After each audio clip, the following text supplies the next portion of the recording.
મિત્રો, અત્યાર સુધી આપણે વિદ્યુતભારનું આપણે અસતત વિતરણ દ્વારા વિદ્યુત ક્ષેત્ર, વિદ્યુત બળની ચર્ચા કરી.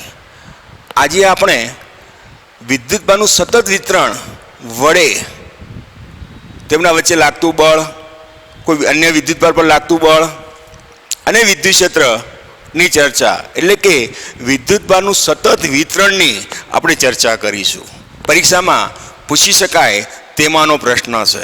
તો વિદ્યુતભારનું સતત વિતરણ, તો વિદ્યુતભારનું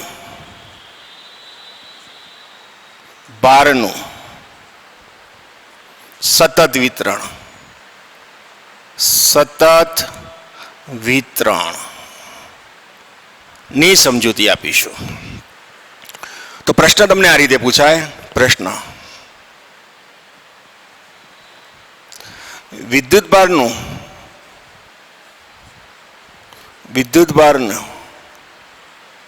સતત વિતરણ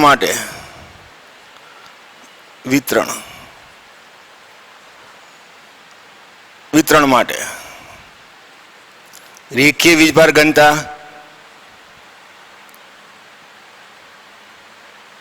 ઘનતા, પૃષ્ઠ વીજભાર ઘનતા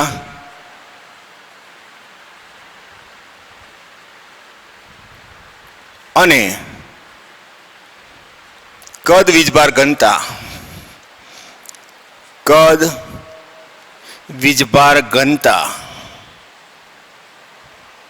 ની સમજૂતી આપો.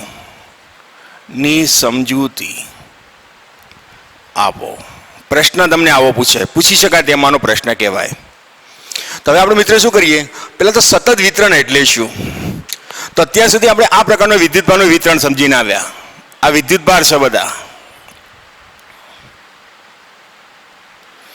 આ ક્યુ, આને આપણે અસતત વિતરણ કીધું.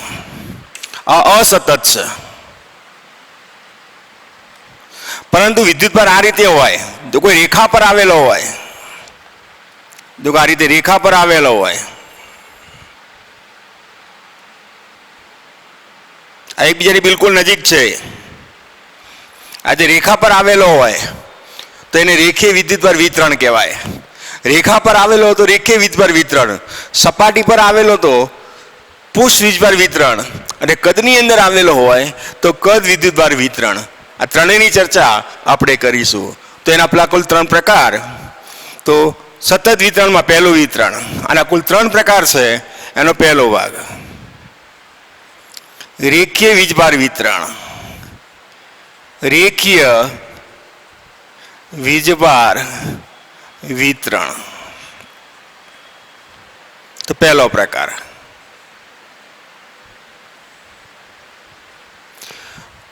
તો કોઈ રેખા ઉપર વિદ્યુતભાર, આ વિદ્યુતભાર નું સતત વિતરણ કરવામાં આવ્યું હોય, સતત વિતરણ કરવામાં આવેલું હોય તો તેવા વિતરણને વિદ્યુતભારનું રેખીય વિતરણ કહે છે. રેખીય વિતરણ કહે છે. દાખલા તરીકે દરેક રેખા છે, આ તો એક સુરેખ ભાગ છે અને તેના પર આ વિદ્યુતભાર આવેલો છે. તેના ઉપર આ વિદ્યુતભાર આવેલો છે. આવો સતત વિતરણ થયેલું છે, સતત છે. દરેક આને તારની લંબાઈ, આટલા તારની લંબાઈ L છે અને આના પર આવેલો કુલ વિદ્યુતભાર Q છે. આ બધા વિદ્યુતભારનો સરવાળો Q છે. તો પછી આની એકમ લંબાઈ દીઠ, આ તાર છે એની એકમ લંબાઈ દીઠ જે વિદ્યુતભાર આવેલો હોય તેને રેખીય વીજભાર ઘનતા કહેવામાં આવે છે. તો હવે રેખીય વીજભાર ઘનતાની વાત, એકમ લંબાઈ દીઠ આપેલા સુરેખ તાર ઉપર સુરેખ તાર પરના આ એકમ લંબાઈ દીઠ એકમ લંબાઈ દીઠ આવેલા વીજભારને રેખીય વીજભાર ઘનતા રેખીય વીજભાર ઘનતા લેમ્બડા કહે છે. એની સંજ્ઞા લેમ્બડા છે, એની આ સંજ્ઞા છે. માટે આના આધારે એકમ લંબાઈ દીઠ આવેલા વીજભારને રેખીય ઘનતા કહેવાય. માટે લેમ્બડા બરાબર રેખીય ઘનતા લેમ્બડા બરાબર આ કુલ વીજભાર તાર ઉપર આવેલો કુલ વીજભાર ભાગાકારમાં તારની લંબાઈ L અને આનો એકમ અને રેખીય ઘનતા કહેવામાં આવે. રેખીય વીજભાર ઘનતા. જેમ દળ માટે આપણે ઘનતાની વાત કરીએ છીએ, દળ ભાગ્યા કદ એટલે આપણે ઘનતા કહીએ છીએ, એમ તારની એકમ લંબાઈ રીતે આવેલો જે વિદ્યુત ભાર હોય તેને રેખીય ઘનતા કહેવામાં આવે છે. આનો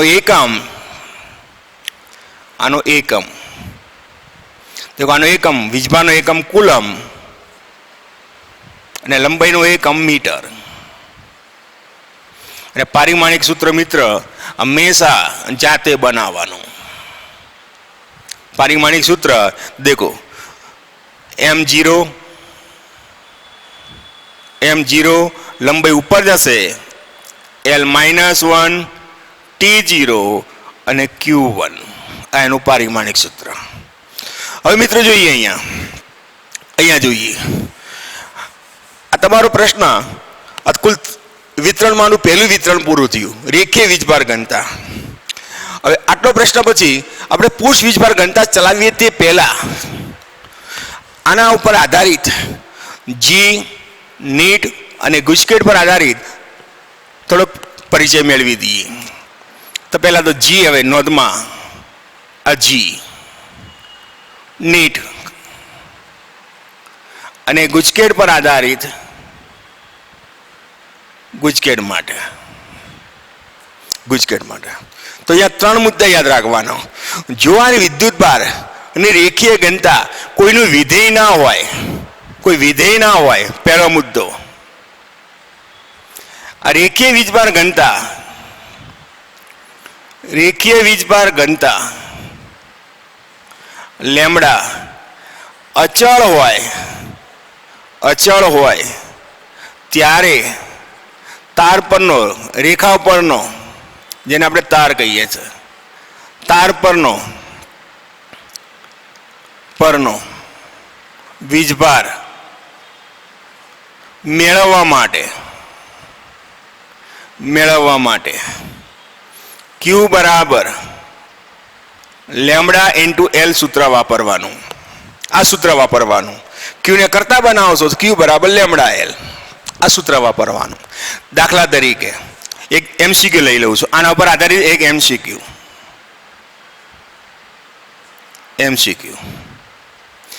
એક તારની લંબાઈ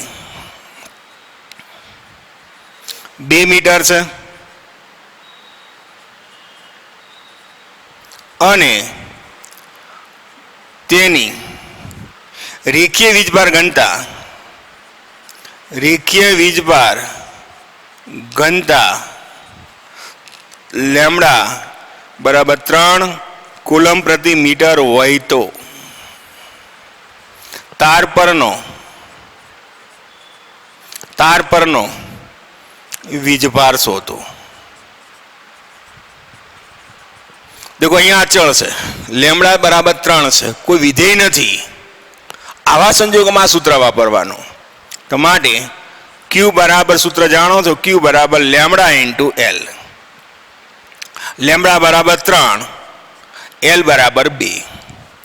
સાદુરૂપ આપીશું તો 3 દુ 6 કુલમ. હવે આ દાખલો બીજી રીતે, બીજું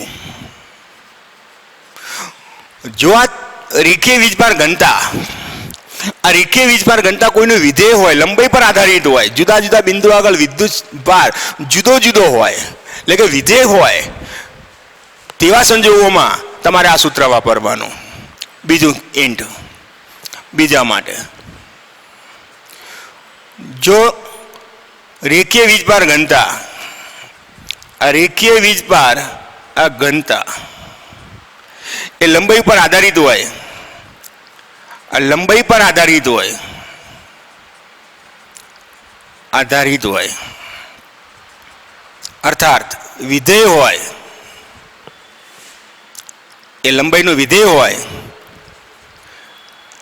એ, અથવા લંબાઈનું વિધેય હોય તેવા સંજોગોમાં તાર પરનો વીજભાર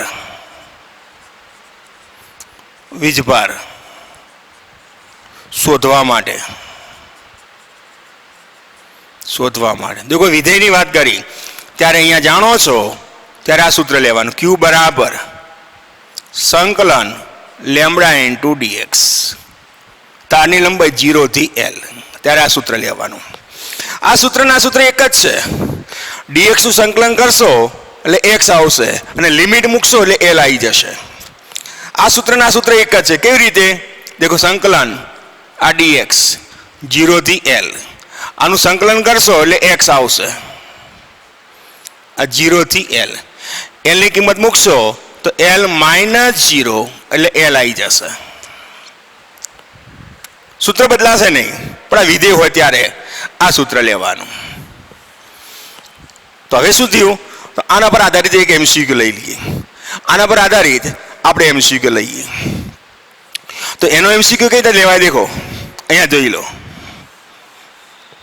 એની રકમ આપણે અહીંયા લખીએ છે, આની રકમ MCQ.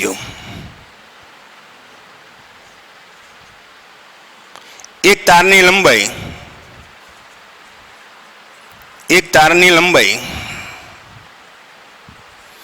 2 મીટર છે અને તેની રેખીય વીજભાર ઘનતા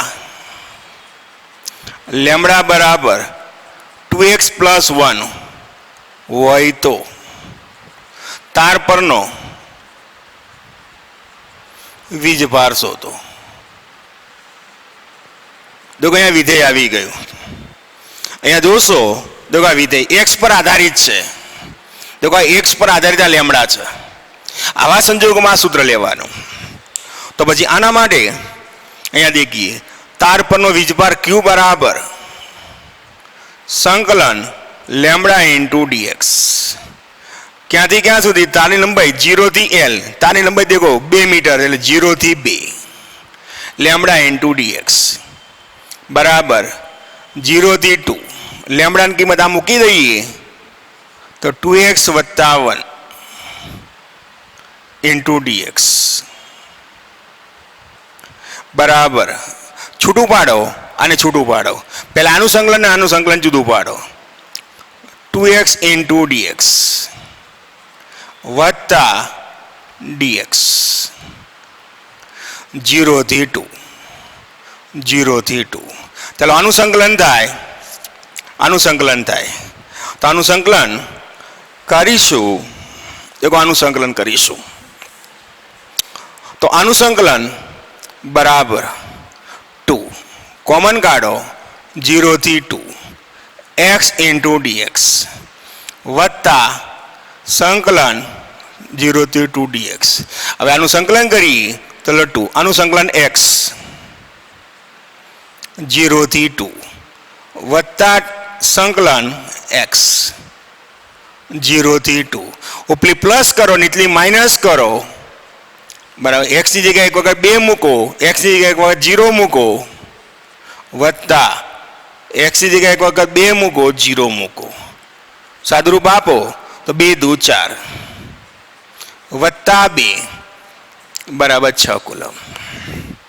તો જ્યારે વિધેય હોય, જો રેખીય ઘનતા એ કોઈકનું વિધેય હોય ત્યારે આ સૂત્ર લઈ અને આ રીતે કામ કરવાનું. તો અહીં આગળના દાખલાની અંદર એ અચળ હતું, અહીંયા વિધેય છે. ત્રીજી વાત લઈએ આની સાથે સંકળાયેલી.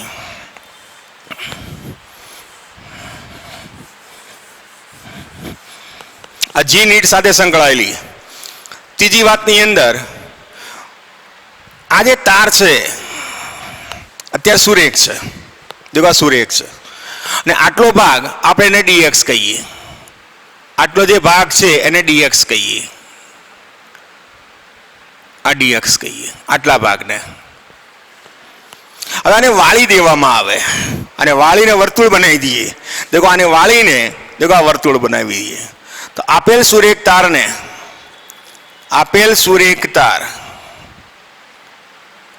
ને વાળીને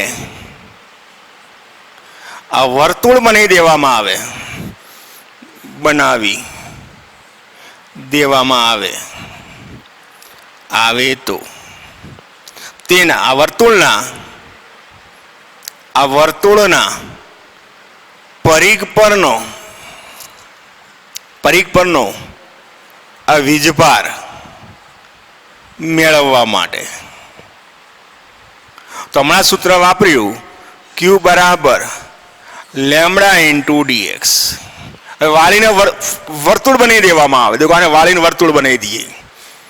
તો આજે વાળીને દેખો આ વર્તુળ બનાવી દીધું. આ વર્તુળની ત્રિજ્યા R હોય, આ વર્તુળની ત્રિજ્યા R હોય અને આટલો ભાગ છે આના પર વિદ્યુતભાર બતાવ્યો. દેખો આના પર વિદ્યુતભાર બતાવ્યો, આના પર વિદ્યુતભાર બતાવ્યો. આ જે વિદ્યુતભાર છે એ અહીંયા બતાવ્યો અને આટલો સૂક્ષ્મ ખંડ છે, આ દેખાય સૂક્ષ્મ ખંડ. આ સૂક્ષ્મ ખંડ એ તમને અહીંયા બતાવ્યો. આ સૂક્ષ્મ ખંડ લીધો જે ચાપ બની જાય, જેને તમે ડીએક્સ કહો છો, અને આ ખૂણો છે એને ડી થીટા કીધો. આ ખૂણો એ ડી થીટા કીધો. તો આ સૂક્ષ્મ ખંડ એ અહીંયા બતાવ્યો ને વાળી દીધો. નાના પરનો વિદ્યુતભાર Q છે. હવે શું થયું દેખો મિત્રો, ખૂણો બરાબર આના પરથી ખૂણો બરાબર ચાપ ભાગ્યા ત્રિજ્યા માટે dx બરાબર r d થીટા. આને અહીંયા મૂકી દો. માટે q બરાબર lambda into r into D theta. આની અંદર આપણે સંકલન 0 થી L સુધી કરતા હતા. આનું સંકલન 0 થી 2π સુધી કરવાનું. અહીંયા ખૂણો છે એટલે 0 થી 2π સુધી કરવાનું. તો સંકલન 0 થી 2π કરવાનું. હવે આના પર આધારિત એક એમસીક્યુ જોઈ લઈએ. તો અહીંયા એમસીક્યુ r ત્રિજ્યાના એક વર્તુળ પર રેખીય ઘનતા લેમડા બરાબર લેમડા 0 cos થીટા છે.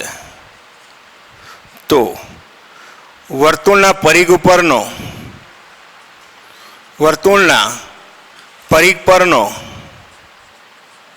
વીજભાર શોધો. આવું પૂછ્યું છે. સીધું સૂત્ર વાપરી દેવાનું. રેખીય ઘનતા તમને આપેલી છે તો વિદ્યુતભાર Q બરાબર વર્તુળના પરિઘ પરનો વિદ્યુતભાર Q બરાબર 0 થી 2π લેમ્બડાની કિંમત lambda into r into D theta. લેમ્બડાને અહીંયા મૂકી દો.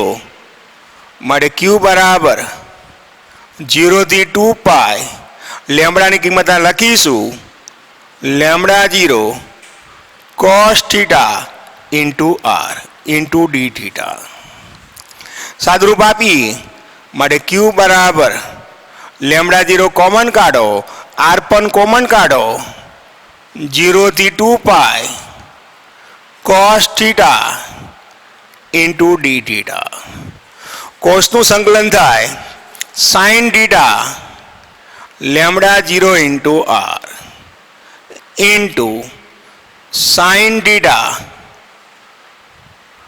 0 થી 2 પાય બરાબર લેમડા 0 ઇન્ટુ આર સાઇન એક વખત થીટાની જગ્યાએ 2 પાય લખો ને એક જગ્યાએ થીટાની જગ્યાએ 0 લખો. સાઇન 2 પાય એટલે 0 અને સાઇન 0 એટલે 0 એટલે લેમડા 0 ઇન્ટુ આર 0 માઇનસ 0 એટલે આખું પદ 0 થઈ જશે. તો તાર ઉપર તારના વર્તુળના પરિઘ ઉપર કુલ વિદ્યુત ભાર એ 0 થશે. તો અહીંયા કુલ 3 રીતવાળા દાખલા રેખીય વિદ્યુત ભાર વિતરણ સાથે સંકળાયેલા આપણે અહીંયા ગણાવ્યા. તો પહેલું વિતરણ પૂરું થયું, રેખીય વિદ્યુત ભાર ઘનતા.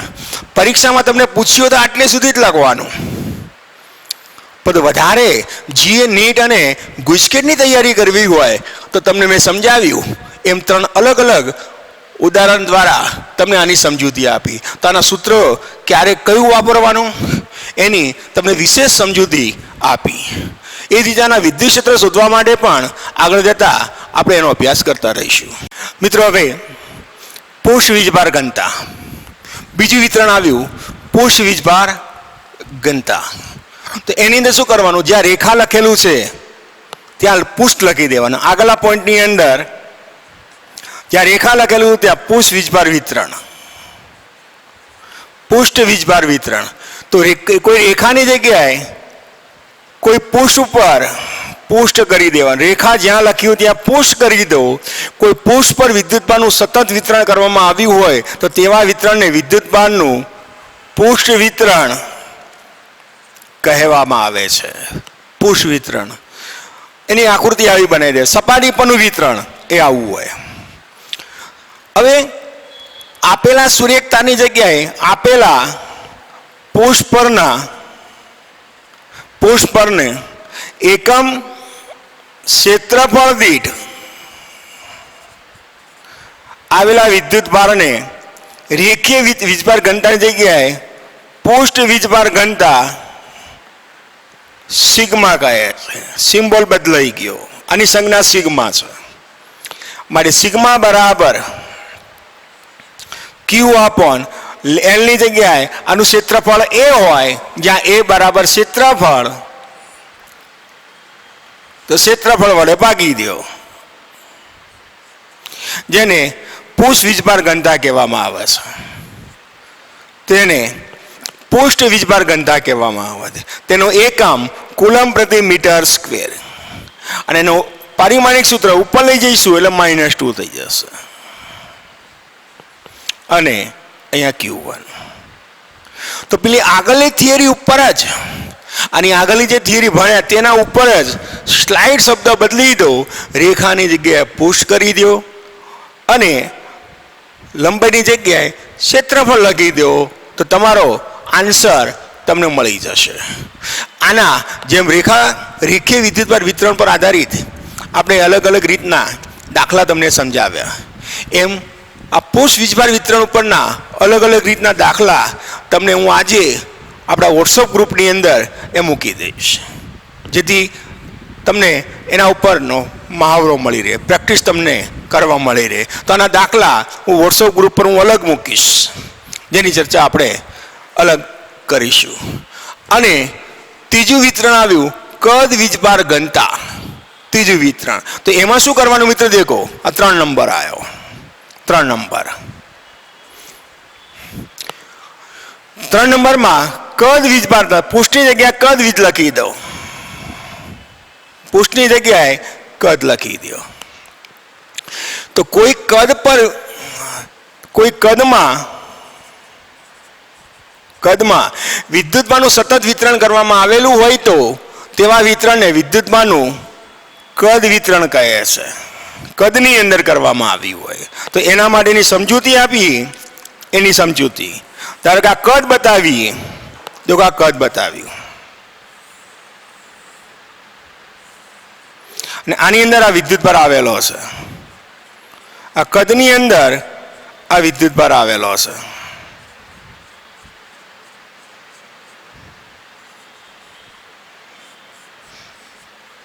આ કદની અંદર આ વિદ્યુતભાર આવેલો છે.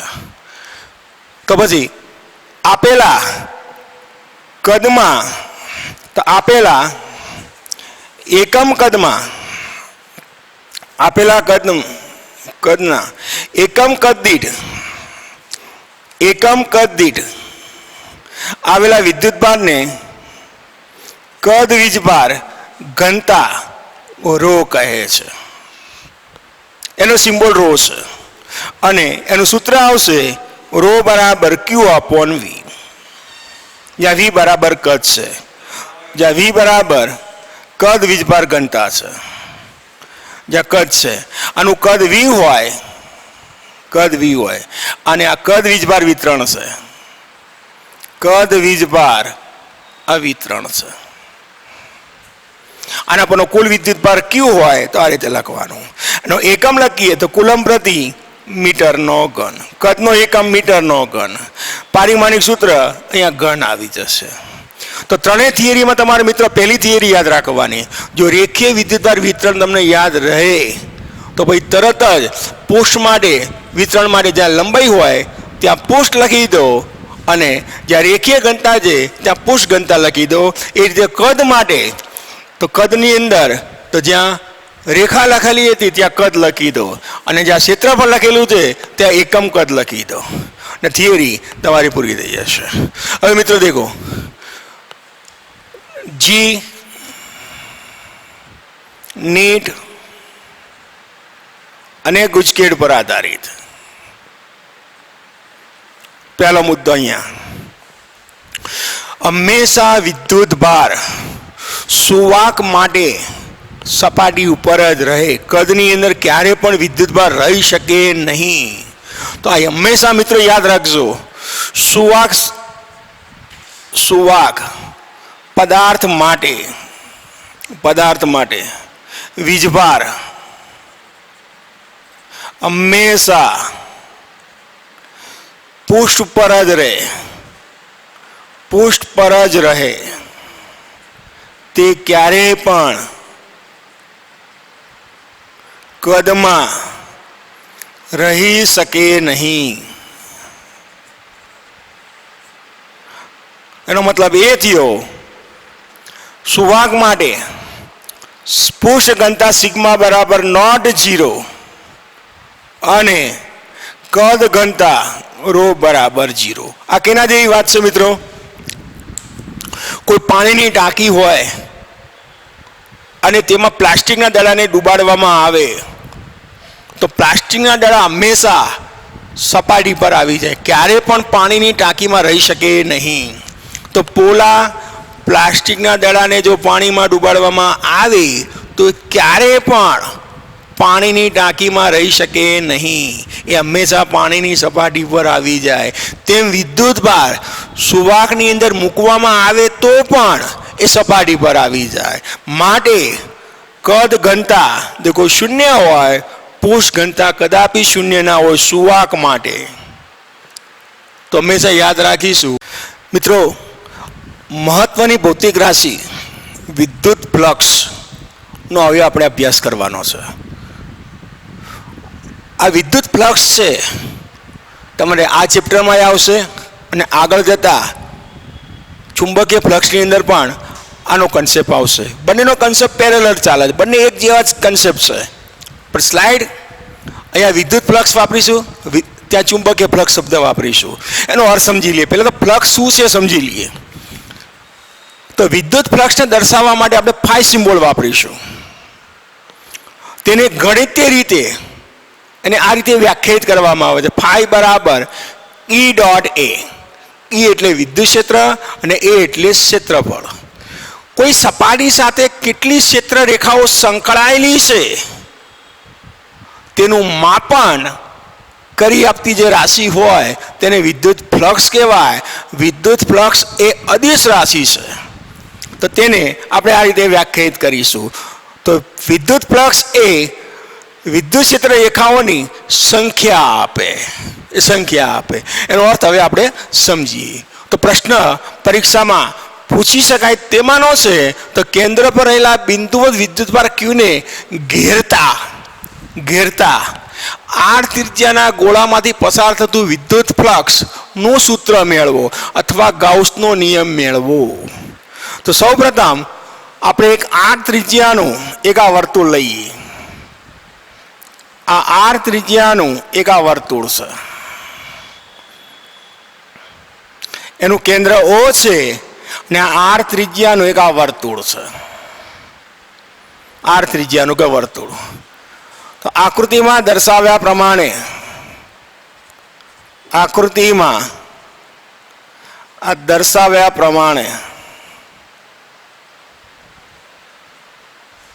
r ત્રિજ્યાનું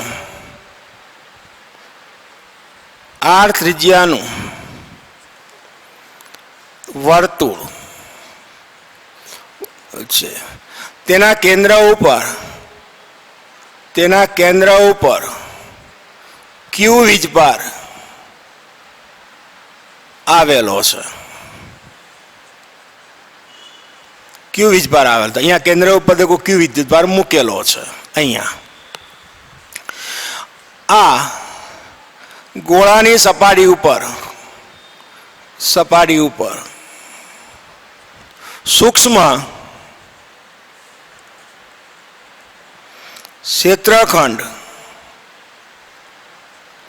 ડેલ્ટા એસ ને ધ્યાનમાં લો. તો આની સપાટી ઉપરનો એક સૂક્ષ્મ કણ આને ધ્યાનમાં લો. આટલો નાનો કણ જેને ધ્યાનમાં લો. આપણે એને ધ્યાનમાં લીધો. આ સૂક્ષ્મ કણ આ ડેલ્ટા એક્સ ને ધ્યાનમાં લો. હંમેશા ક્ષેત્રફળની દિશા એ સપાટીને લંબ હોય. તો ડેલ્ટા એસ ની દિશા આ સપાટીને લંબ હોય. વળી આ જે વિદ્યુતભાર છે એનું વિદ્યુત ક્ષેત્ર દેખો, ધન વિદ્યુતભાર એનું વિદ્યુત ક્ષેત્ર આ રીતે હોય. અને આ સૂક્ષ્મ ખંડ અહીંયા આપણે વિચાર્યો તો વિદ્યુત ક્ષેત્રની દિશા દેખો આમ જ હોય. તો વિદ્યુત ક્ષેત્ર પણ આમ જ હોય. તો આનું વિદ્યુત ક્ષેત્ર પણ એ આમ હોય. બંને એક જ દિશામાં હોય. આ વિદ્યુત ક્ષેત્ર અહીંયા બતાવ્યું એ આ રહ્યું આનું. બાકીની રેખાઓને આપણે અહીંયા બતાવતા નથી. તો પછી અહીંયા જોઈએ ડેલ્ટા એસ ને ધ્યાનમાં લો. તો સૂક્ષ્મ ખંડ સાથે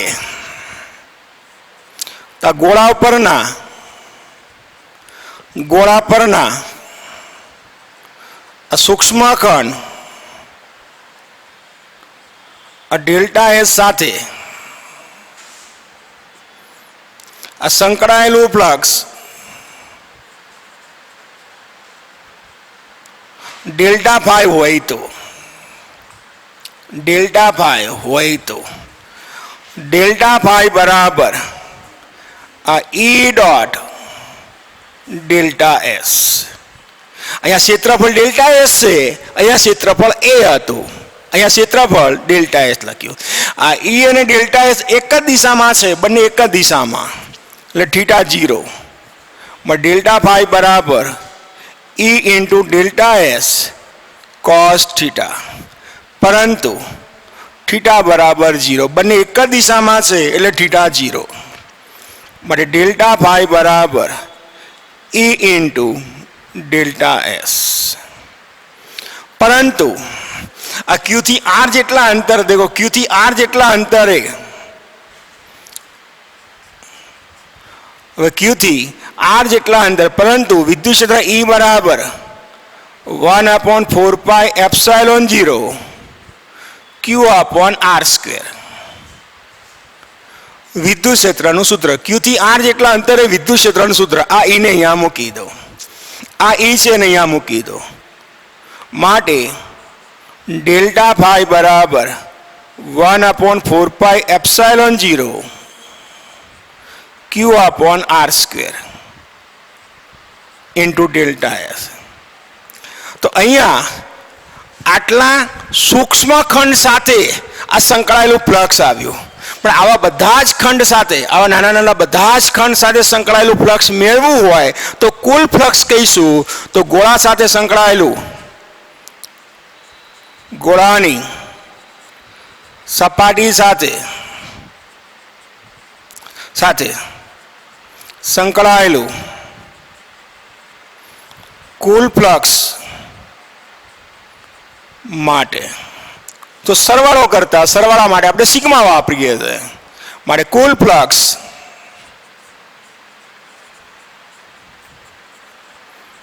બરાબર 1/4πε0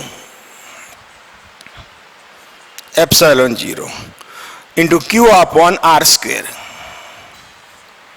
into delta s. આનો ને સિગ્મા લીધો. દેખો આ સિગ્મા લેવું છું, આ સિગ્મા લીધો, બધા ખંડોનો સરવાળો, આ સિગ્મા લીધો. માટે phi બરાબર 1/4πε0 q upon r square into sigma delta S, જ્યાં સિગ્મા ડેલ્ટા એક્સ બરાબર ગોળાનું ક્ષેત્રફળ,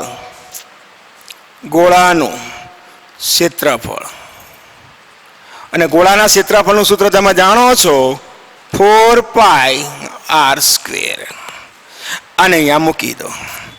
માટે phi બરાબર 1/4πε0 q upon r² ઇન્ટુ આની કિંમત આ મૂકી દઈએ ઇન્ટુ 4πr². ઉડાડો જેટલું ઉડતું હોય. માટે phi બરાબર દેખો ઉડશે 4π જશે, r² જશે, તો માટે q upon r². ને આ તમારું જે સમીકરણ આવ્યું, આ સમીકરણ 1 ને ગાઉસનો નિયમ કહેવામાં આવે છે. ગાઉસનો નિયમ કહે છે q upon ε0, એને ગાઉસનો નિયમ કહેવામાં આવે છે. તો હવે આના પરથી દેખો ઉડી જશે, 4π ઉડશે, r² ઉડશે, q upon ε0 વધશે. આને ગાઉસનો નિયમ કહેવામાં આવે. હવે આના પરથી વિધાન લખીએ, ગાઉસના નિયમનું વિધાન. કોઈ પણ બંધ સપાટી વડે ઘેરાયેલો વિદ્યુતભાર અને ε0 નો ગુણોત્તર એ ફ્લક્સનું મૂલ્ય આપે છે.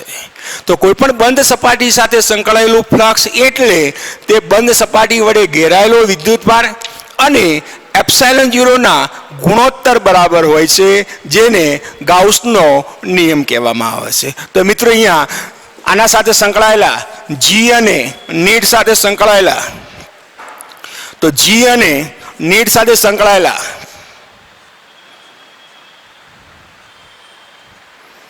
નીડ સાથે અને ગુજકેટ. તો મિત્રો દેખો એનો પહેલો કોઈ સપાટી આ છે, આ એ સપાટી છે, અને એની અંદર માઇનસ કે વિદ્યુતભાર આવેલો છે અને પ્લસ કે વિદ્યુતભાર આવેલો છે. તો સપાટી સાથે સંકળાયેલું ફ્લક્સ,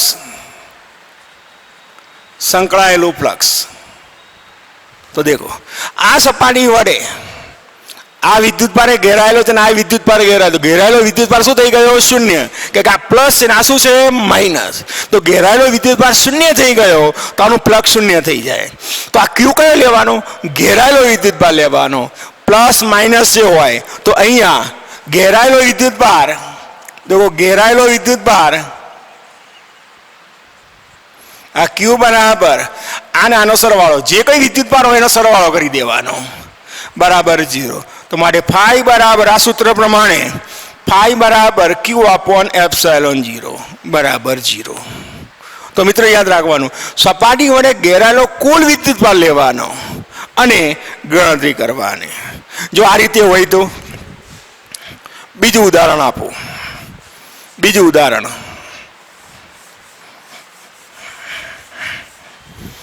અહીંયા આ રીતે બે સપાટી છે. તો સપાટી S1 અને આ S2 સાથે સંકળાયેલું ફ્લક્સ જણાવો. તો આવી બે સપાટી છે. આ એક સપાટી, આ બીજી સપાટી. આ S1 છે, આ S2. દેખો બે સપાટી છે. આ સપાટી વડે ઘેરાયેલો વિદ્યુતભાર Q છે અને આ સપાટી વડે ઘેરાયેલો વિદ્યુતભાર દેખો માઇનસ Q છે. આ રીતે છે. તો આની સાથે સંકળાયેલું ફ્લક્સ કેટલું? તો મિત્રો જોઈએ, આ સપાટી વડે માત્ર આ જ વિદ્યુતભાર ઘેરાયેલો છે. તો S1 માટે ઘેરાયેલો વિદ્યુતભાર